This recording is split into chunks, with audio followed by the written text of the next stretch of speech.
যেটার মধ্যে তোর কোনো কন্ট্রোল নাই, তার সাথে লড়াই করা বন্ধ করতে হবে। রফিককে ক্ষমা করে দেন। আমি নিজেও তো রফিকের পক্ষ হয়ে কতবার ক্ষমা চাইছি আপনার কাছে। বাবা কিছু টাকা দিচ্ছে, বললো যে সামনে যেহেতু ঈদ, তোমার জন্য কিছু কিনতে, আমার জন্য কিছু কিনতে। আমি তোমার জন্য দেখো একটা পাঞ্জাবি কিনেছি। আচ্ছা, অসুবিধা নেই, বলতো কোথায় সেন্ড করতে হবে? এই জায়গা জি। এইখানটায়? জি।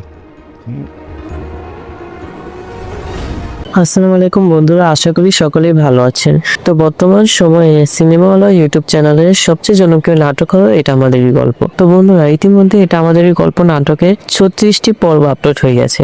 আপনারা এখন অপেক্ষা করছেন 37 ও 38 নম্বর পর্বের জন্য। তো বন্ধুরা, 37 ও 38 নম্বর পর্বগুলো কবে আসবে, কি করলে সবার আগে দেখতে পারবেন, এই সবকিছু জানিয়ে দিব আজকের এই ভিডিওতে। তাই ভিডিওটি না টেনে পুরোপুরি দেখতে থাকুন। তো বন্ধুরা, এটা আমাদের গল্প নাটকের সকল জানা অজানা আপডেট সবার আগে পেতে আমাদের চ্যানেলটি সাবস্ক্রাইব করে পাশে থাকুন। তো বন্ধুরা, গতকাল 36 নম্বর পর্বটি আপলোড হয়েছে। 36 নম্বর পর্বে অনেক ধামাকাদার কাহিনী ঘটেছে।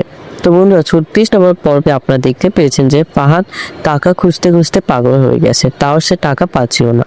সে তার বাবার সাথে ভালো ব্যবহার করে তার বাবার জমি হাতিয়ে নিতে চায় এবং সে একটা দলিল এনে তার বাবাকে ভুল বুঝিয়ে সাইন করিয়ে নেয়। ফাহাদের বাবা ভাবে ফারুক তাদের জমি আত্মসাৎ করেছে। অন্যদিকে সামিদের পরিবারে অনেক শান্তি এসেছে, তারা দুইজনে অনেক সুখে আছে।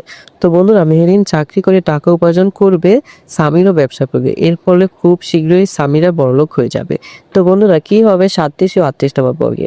সামির কি ব্যবসা করবে নাকি বেকার থাকবে? সামিনের বাবা কি তার জমি হারানোর বেদনা সহ্য করতে পারবে? ফাহাদ কি টাকা জোগাড় করতে পারবে নাকি ফাহাদ জেলে যাবে? তো বন্ধুরা, এসব কিছু জানতে পারবেন এটা আমাদের গল্প 37 ও 38 নম্বর পর্বে। তো বন্ধুরা, 37 ও 38 নম্বর পর্বটি আসবে আগামী বুধ ও বৃহস্পতিবার। তো বন্ধুরা, আজকে এই পর্যন্ত, পরবর্তী ভিডিওতে। আল্লাহ হাফেজ।